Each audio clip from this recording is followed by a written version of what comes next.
मलाई माफ गरिदिनुहोस्. I am sorry, says the prince, finally. मैले तपाईको सामान चोरेर दुःख पनि दिएँ. I gave you a lot of trouble by stealing your horse. अबदेखि म यस्तो गर्दिन.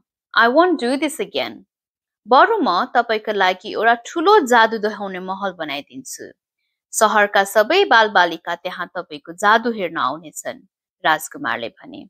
The prince says, instead, you know what? I'll build you a palace where you can just show your magic show. All the kids from all over the city will come and watch your magic show.